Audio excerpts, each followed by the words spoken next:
So, good afternoon, everybody.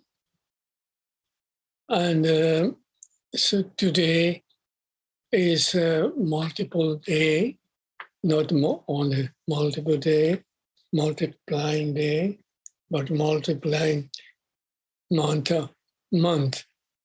according to Buddhism. And the Buddha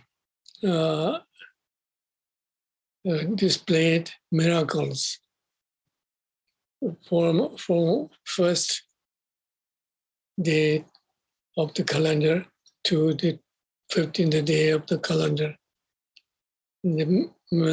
All different kind of miracles displayed at Sravasti.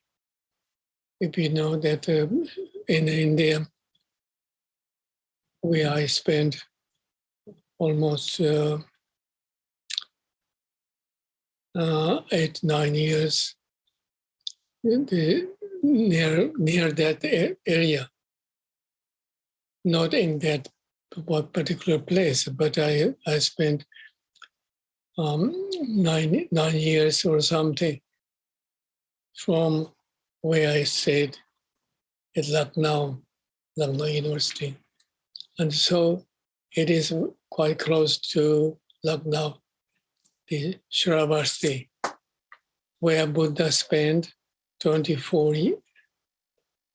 I can't remember, 22 or 24 years, either way. So 22 or 24 summers Buddha spent. And that, during those days, Buddha displayed at the 1 year that Buddha displayed miracles in order to teach Buddhism teachings to different kind of followers. And so every day displayed more amazing and more amazing miracles. And those, because of those miracles, this month is named after Miraculous Day. And so during the Miraculous Day, if we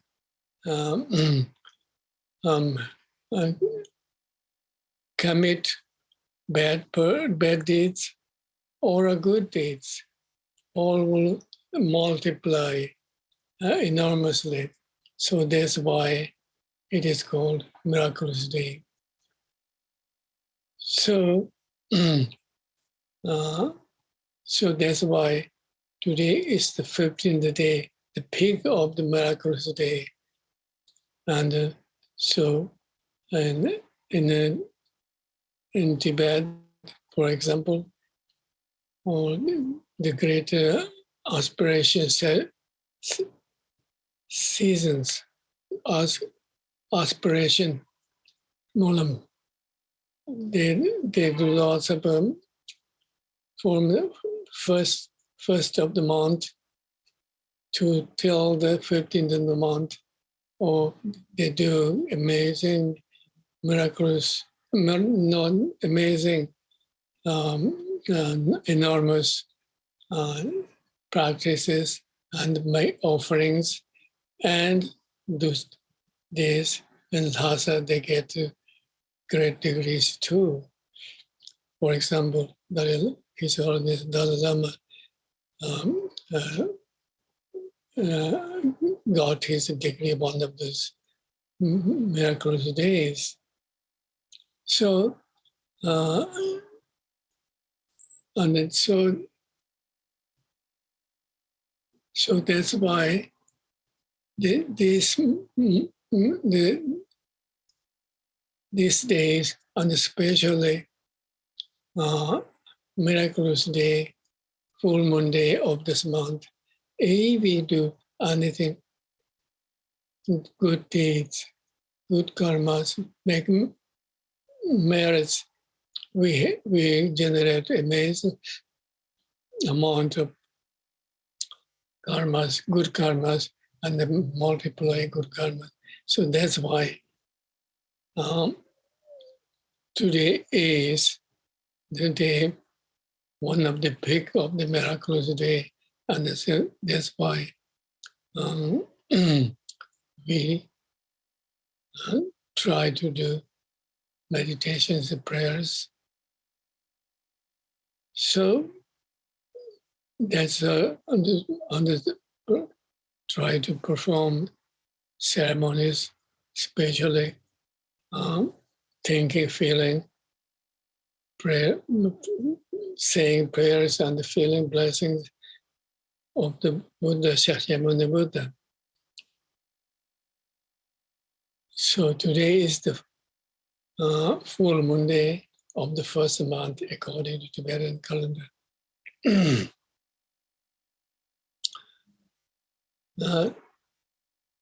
So any meditations, prayers we do, we always focus our mind, concentrate our mind, and feel the object of prayers on the object of compassion, etc., meditations. So because that is important. But I like to try to mention again, I told a number of times, repeated last many weekends, last weekends. So according to Buddhism, according to Buddha's teachings,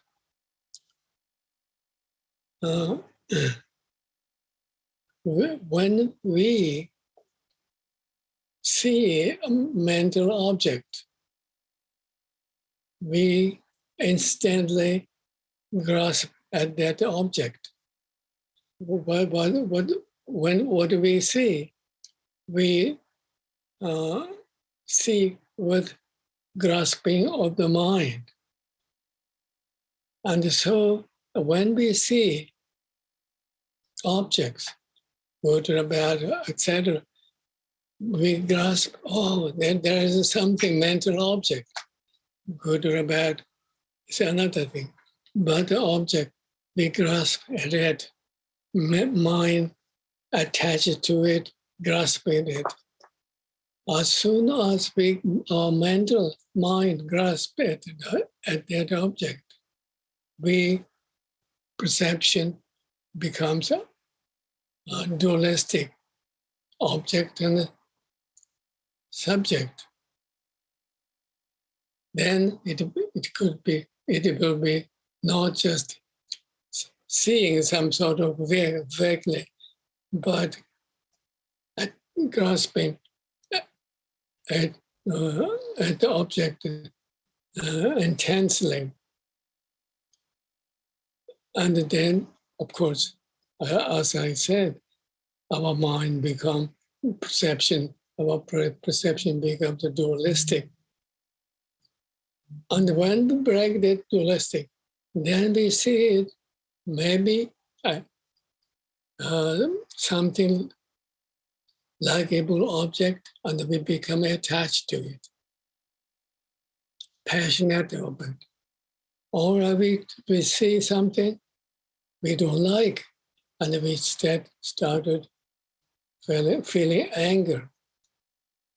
After that dualistic break, then we start grasping that object and becoming attached to or becoming hated.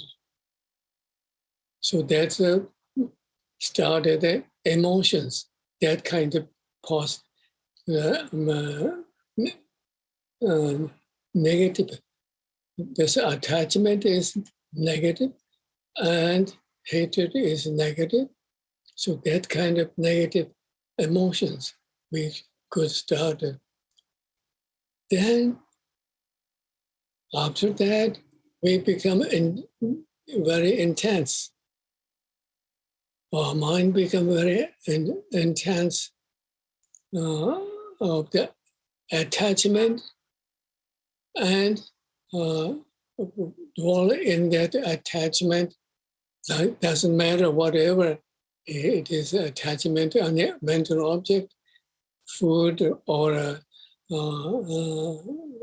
any kind of sensual object, we become attached to it and become tense and tense. Or we become, we see something we don't like and we hate it, then become angry, upset, and started burning ourselves. So we could burn by becoming, we could burn our mind and mental habits, what attached to it, objects, or we burn ourselves, burning habits we generate in our mind system by anger and hatred, disliking. Then our mind could become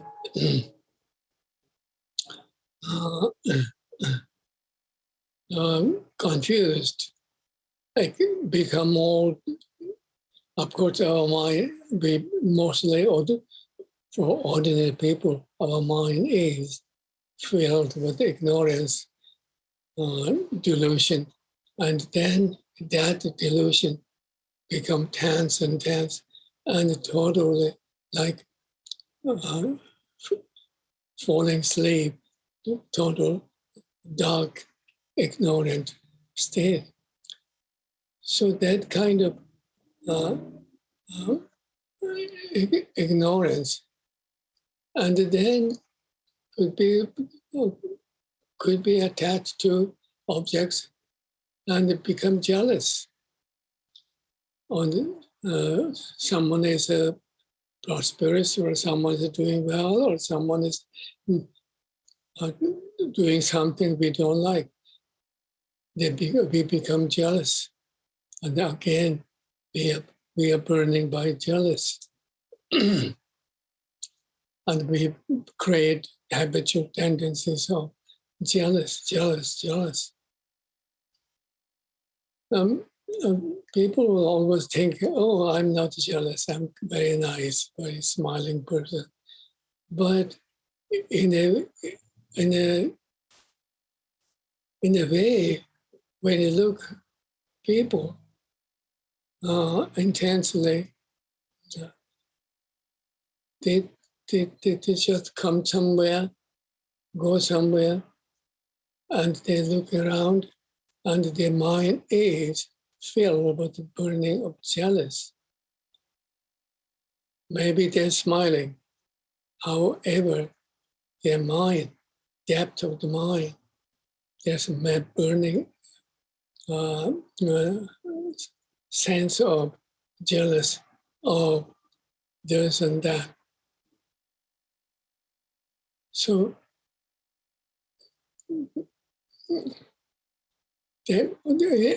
that kind of negative emotions we can create in our mind.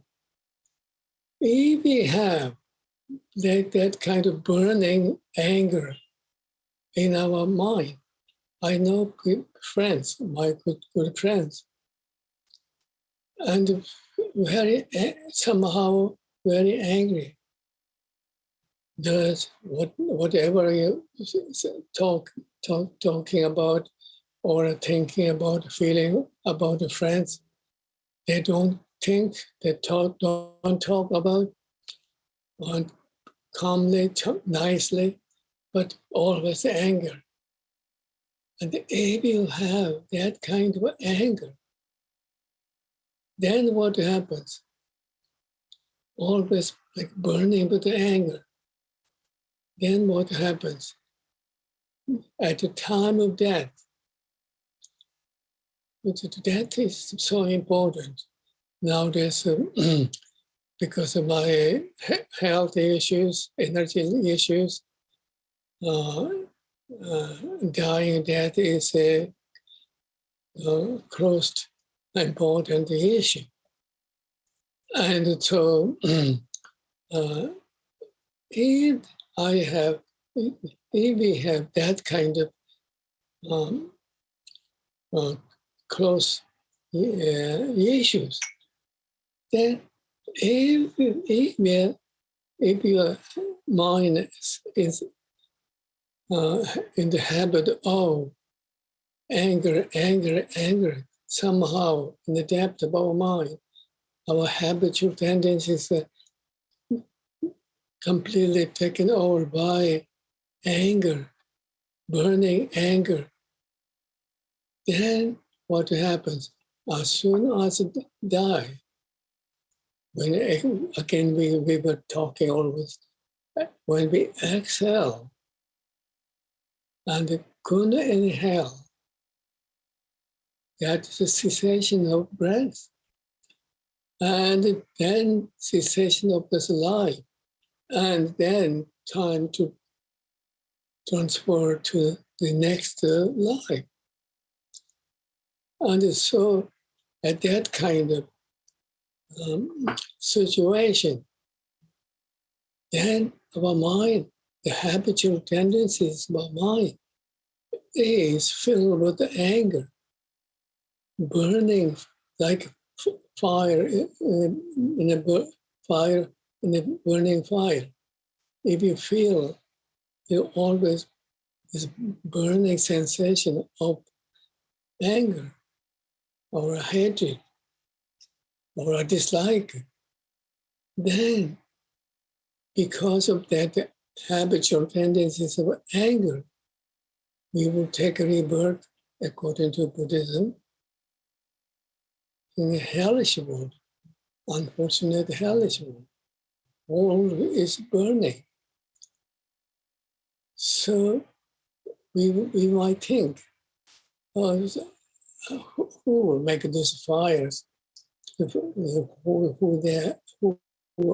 really have their such facilities to burn, even they want to burn, or even such situations. But it is not someone's burning someone else, but our own mental habits turn into that kind of whole system, perception system. Our mind's burning habit, we have generated burning sensations of anger in our mind. As soon as stop our breathing, as soon as we are living, stop our living, our world could transform into a burning world, or freezing world, freezing with the eyes, or if or confusion, ignorance, etc. And we could turn into our mind into a world of ignorance, dark, pitch dark. So that kind of confused, ignorant world. And if our mind was generated with the great habit of jealousy, and then we would turn into world of like in Buddhism we called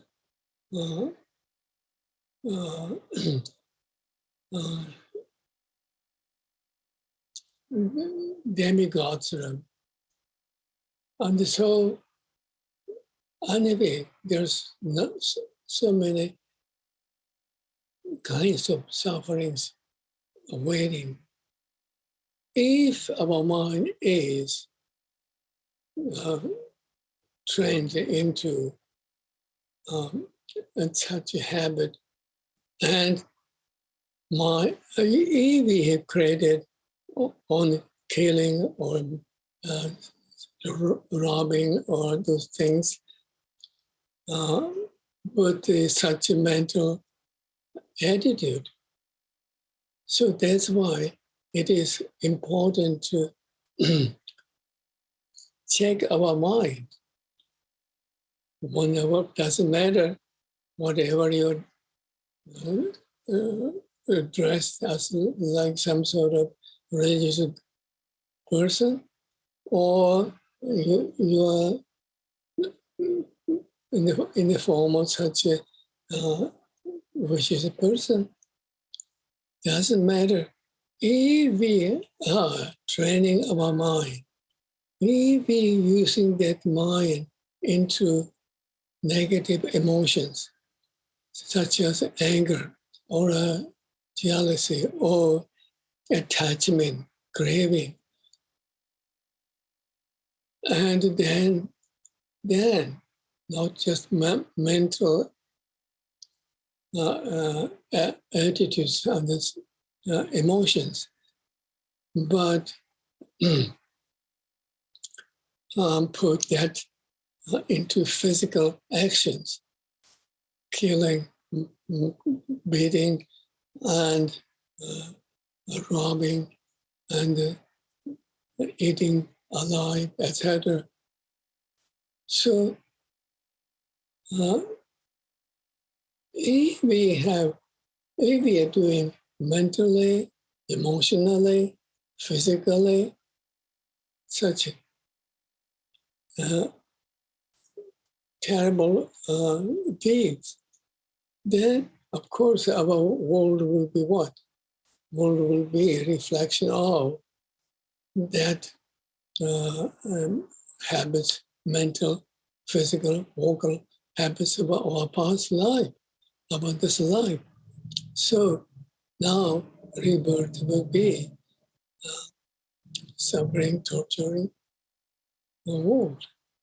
It is not just someone's revenging for this and that, but it is a reaction of our mental, physical, vocal deeds, misdeeds. So instead of that, according to Buddhism, if we could generate our mental habits of seeing others and seeing others with unconditional love, with devotion, boundless devotion, and pure perception, such wonderful qualities of ingrained. So our mind, then what kind of rewards, what kind of rebirths, what kind of karmic reactions we will enjoy, or seeing Buddha's Pure Land, or taking rebirth in the Buddha Pure Land, or even highly realized people, they would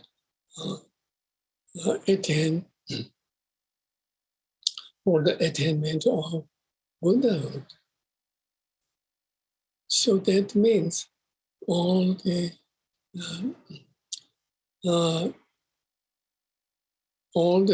future,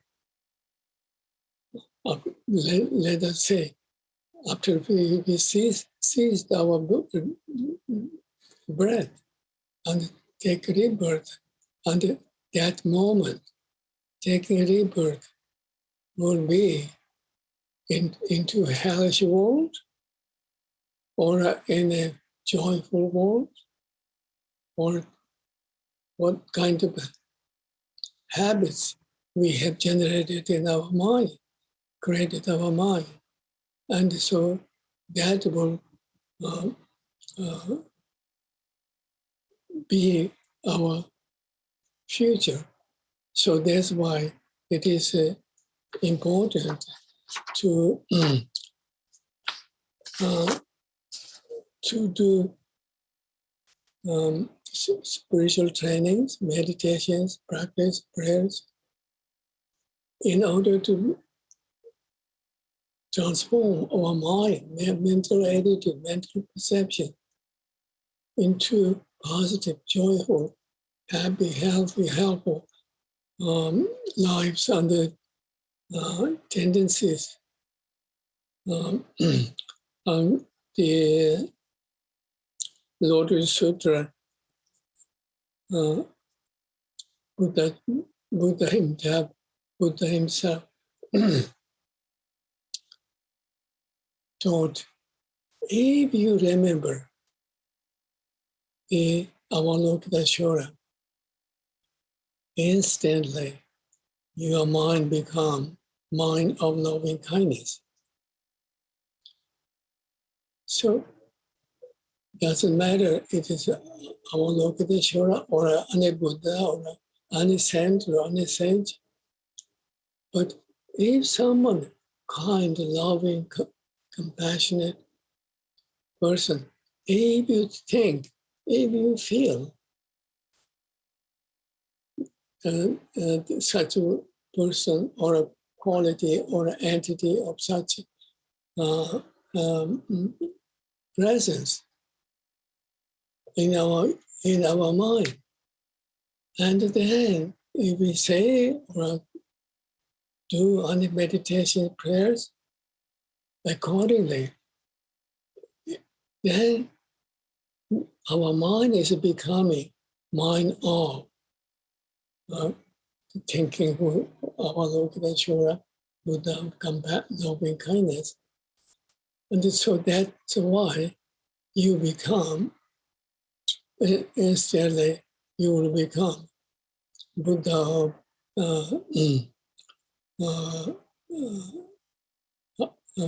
compassion. So that means the important thing is, what do you think? What do you remember? What do you feel? If positive reactions will be there. Negative reactions will be there.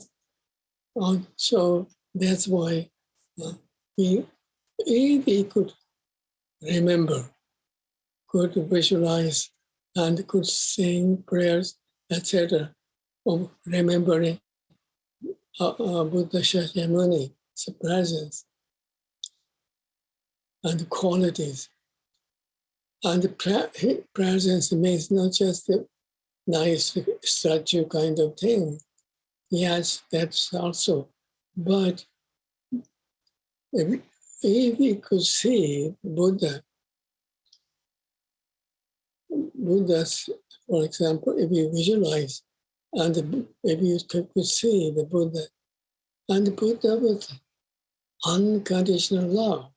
It's not a beautiful statue, not just a radiant statue, but Buddha all, real Buddha all, living Buddha all, unconditional love, love and love. Buddha, who has unconditional love to all beings, all the infinite beings, all sentient beings. So that kind of Buddha who has unconditional love to all. If you have loving kindness in all sentient beings, wow, that will be boundless objects. And so that kind of Buddha has unconditional love. And Buddha has wisdom, knowing all. Buddha looks around, things around, and he knows all as it is. And so Buddha of wisdom, Buddha knows ultimate nature as it is, and Buddha knows all the details as they are. So that kind of Buddha of wisdom, if you could see, could feel, then Buddha power. Power of what? Power of not just his nice guy, Buddha loving eyes, loving presence. That's good, but that's not good enough. But Buddha has the power to heal all problems we have and to ease all the sufferings we have, and to eliminate all the difficulties we experience. So Buddha has the power. So that means 2 and 3 qualities we should try to remember. Buddha has love to all of us. Buddha has knowing wisdom to all, and Buddha has the power to serve all sentient beings, to fulfill all the needs. So that kind of thing, that kind of Buddha is present in front of us. He has such presence, and that kind of, if we have that kind of belief system in ourselves, then what happens? You are seeing, feeling, enjoying Buddha's presence and Buddha's quality, Buddha's nature, Buddha's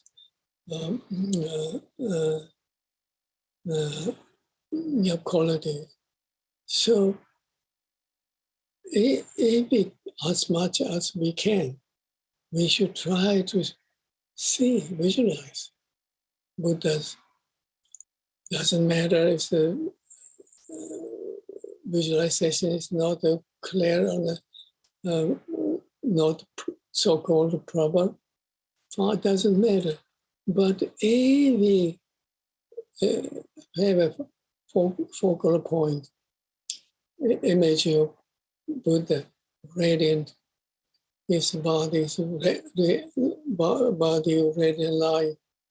Light fills whole universe. Every being is filled with Buddha's blessed light. And that Buddha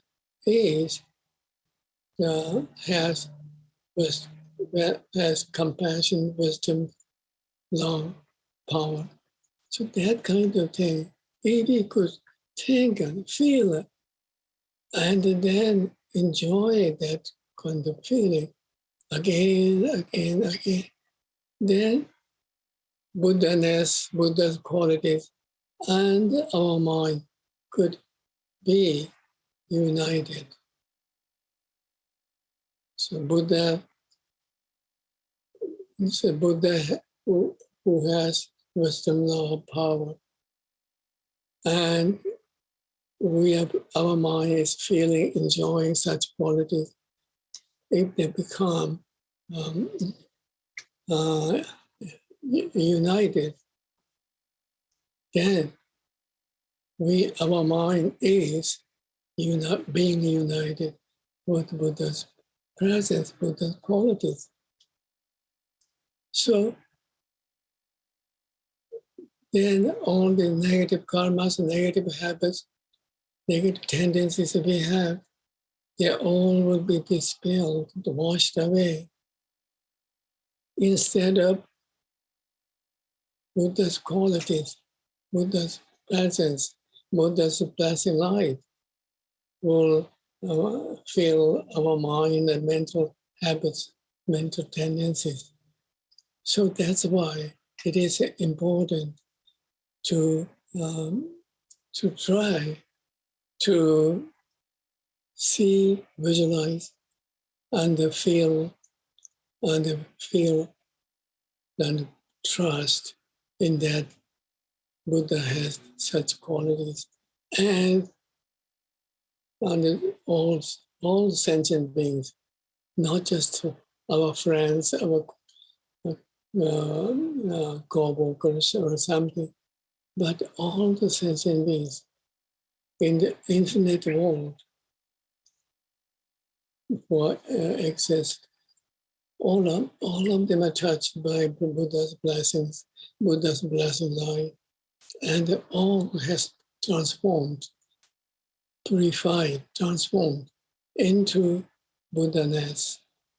And so that way, if we could say prayers such as Buddha Shakyamuni's prayer,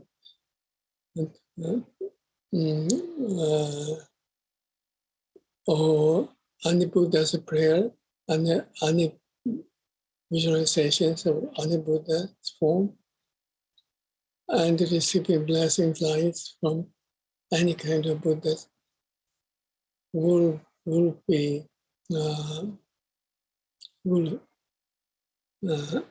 purify and transform ourselves. So because of my health issues, usually I have, I'm not very good talking, teaching, so-called. And because of health reasons, the memory problems and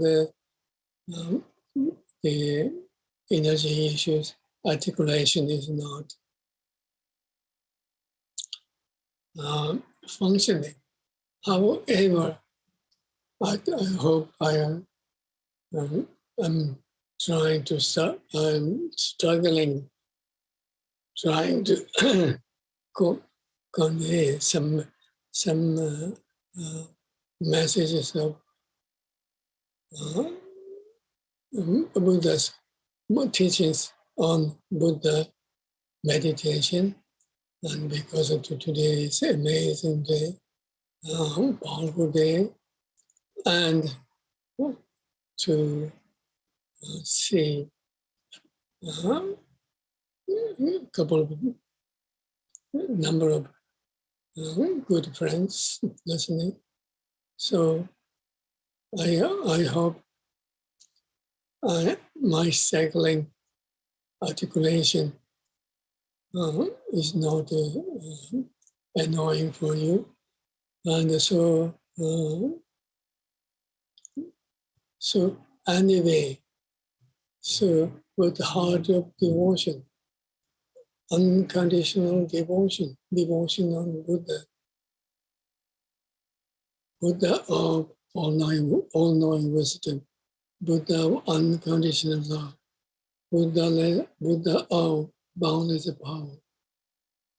We pray, not just pray for me, but pray for all sentient beings. Pray for on the behalf of all mother beings. And think and feel and believe that all mother beings are receiving and received Buddha's blessing, Buddha's wisdom, power, and compassion blessings. And every sentient being, without leaving behind any, are purified, transformed, and have received Buddha's amazing blessings.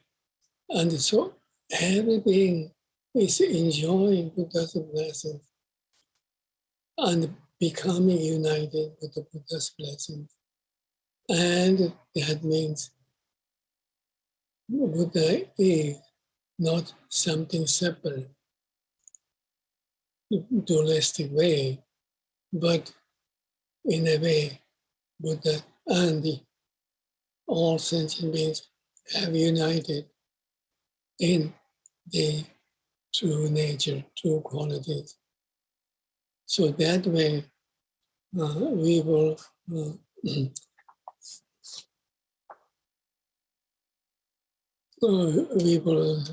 say the prayers, and so it is now up to me.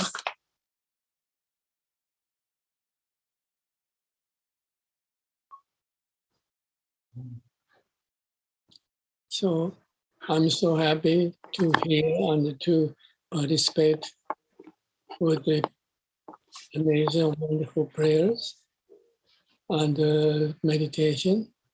And so please keep doing the same kind of course, not the length of that prayer and the meditations that I don't expect you can do, but whatever you do, you can do any kind of meditation prayers. Don't stop, don't lose, because of this life is so important, and aspirations, when we have aspirations it's very easy to lose. If we lose, we can find so many distractions because of this or that, and so we could lose our inspirations anytime, any reason. And so please don't lose your inspirations. Then keep saying whatever prayers, whatever doing whatever meditations you are familiar with, and then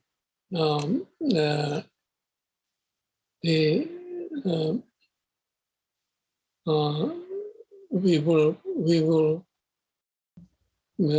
make good merits, karma, and receive amazing blessings.